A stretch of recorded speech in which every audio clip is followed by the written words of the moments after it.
The news right now is constantly filled with stories of construction companies going under. And I feel like it's happening more and more.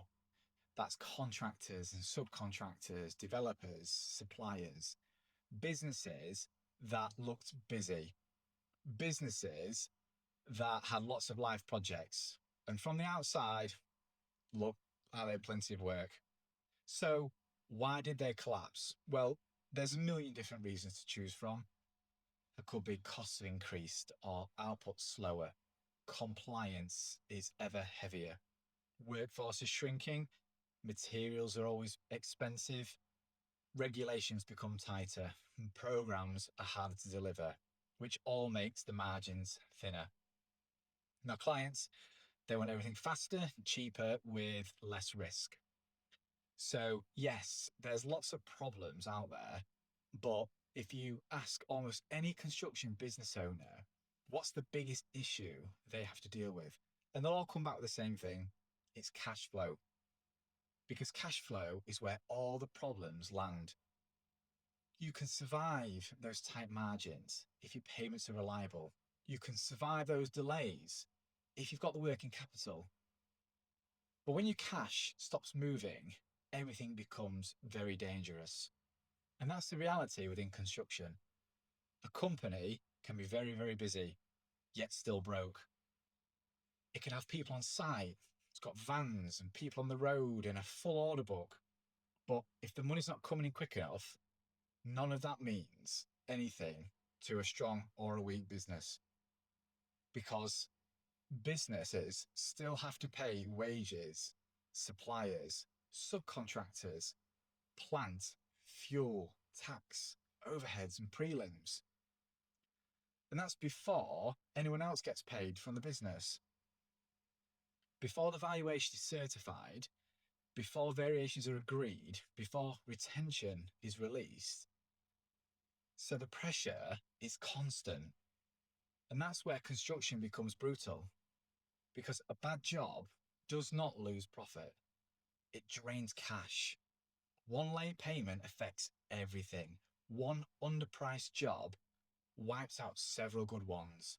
One dispute traps all that cash which you need to survive.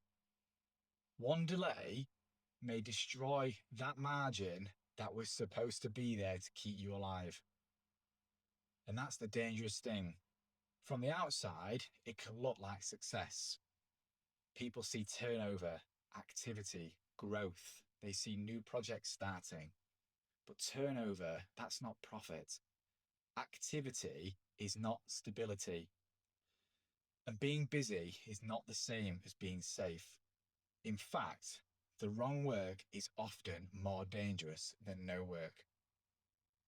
Because bad work gives the illusion of progress whilst quietly destroying your margin. And that's why companies are not always going under because they have no work. They go under because they took on the wrong work or too much work. They work with the wrong margin, the wrong payment terms. They sign up with the wrong client, using the wrong contract or no contract at all. The threshold of risk is exceeded. And once they're in, that's it. You're not getting out. Labour's committed, materials are ordered, programs start slipping, supply chain won't paying. And businesses keep pushing forward because stopping, that would expose everything. That would expose the fragile nature of the system. And that's not growth. That's just survival by pure momentum. And the momentum looks fine until the music stops.